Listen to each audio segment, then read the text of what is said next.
তো বরকতের জন্য কি করবেন? প্রথমে সময়টা কি এটা রিয়েলাইজ করা। সময়টা হচ্ছে আমাদের জীবন, তাই না? প্রত্যেকের সময়টা হচ্ছে তার জীবন। আল্লাহ তাআলা 1 কোটি, 10 কোটি, 5 কোটি সেকেন্ড, এক একজনের এক একটা হায়াত নির্ধারিত। 1 সেকেন্ড গেল মানে এটা কখনো ফিরে আসবে না। সময়টা একটা সম্পদ। আমি যখন বলি যে নিয়ামত 4টা ফর্মে আসে, সময়, সম্পদ, শ্রম, মেধা। সময় একটা নিয়ামত, সম্পদ একটা নিয়ামত, টাকা পয়সা। শ্রম মানে আপনার সুন্দর স্বাস্থ্য দিয়েছেন, এটা একটা নিয়ামত। আর মেধা, আপনাকে চিন্তা করারই দিয়েছেন, এটা একটা নিয়ামত। এই 4টা ফর্মে নিয়ামত আসে। সময় হচ্ছে সবচেয়ে দামি এর ভিতরে। সময় কেন দামি? এটাকে প্রিজার্ভ করা যায় না। সময়কে আপনি ফ্রিজে রেখা কালকে খাইতে পারেন না, ব্যাংকে রেখা 10 বছর পরে টাকা খাইতে পারেন, কিন্তু সময় খাইতে পারেন না। গেল মানে চলে গেল। চলে গেলে যে জিনিসটা চলে যাচ্ছে সেটা আইদার আল্লাহর সন্তুষ্টিতে গেছে অথবা যায় নাই। সুতরাং আপনার প্রত্যেকটা কাজে যদি আপনি এইটা চিন্তা করেন যে এই কাজটাকে আল্লাহর কোনো ধরনের কোনো সন্তুষ্টি বয়ে আনতেছে কিনা, তাহলে কিন্তু আপনি করতে পারবেন না, ওয়েস্ট করতে পারবেন না।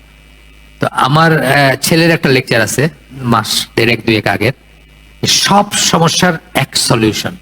দেখছেন কিনা আমি জানি না কেউ। ওখানে কি বলছে যে সার্বক্ষণিক জিকিরের কথা বলছে, যে আপনি একটা মোমেন্ট আপনার এইটাকে খালি রাখবেন না, খালি রেখে ওখানে খারাপ জিনিস ঢুকতে দিবেন না। ধরেন আপনার মনে হলো যে আপনি এখন মোবাইল ফোনে একটু ফেসবুক দেখবেন, সাথে সাথে আপনি জিকির করতে শুরু করে দেন। মানে এটা হচ্ছে একটা ওয়ে আর কি। প্রথমত আপনি চিন্তা করলেন যে এই কাজটাকে আল্লাহর কোনো দিক দিয়ে কোনো সন্তুষ্টি বয়ে আনবে কিনা।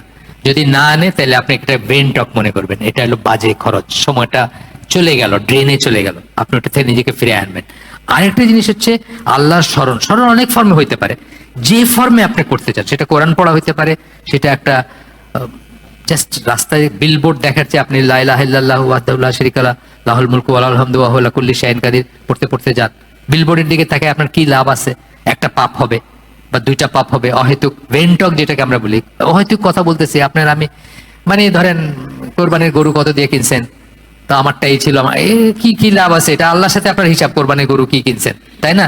তো এইগুলো ভেন্টক করবেন না, ইনশাল্লাহ বরকত হবে। তবে এইগুলো সবকিছু চাইতে হবে আল্লাহর কাছে। আল্লাহর কাছে শুরু চাওয়ার থেকে শুরু করতে হবে। চাইতে হবে যে আল্লাহ আমার সময়ের বরকত দাও।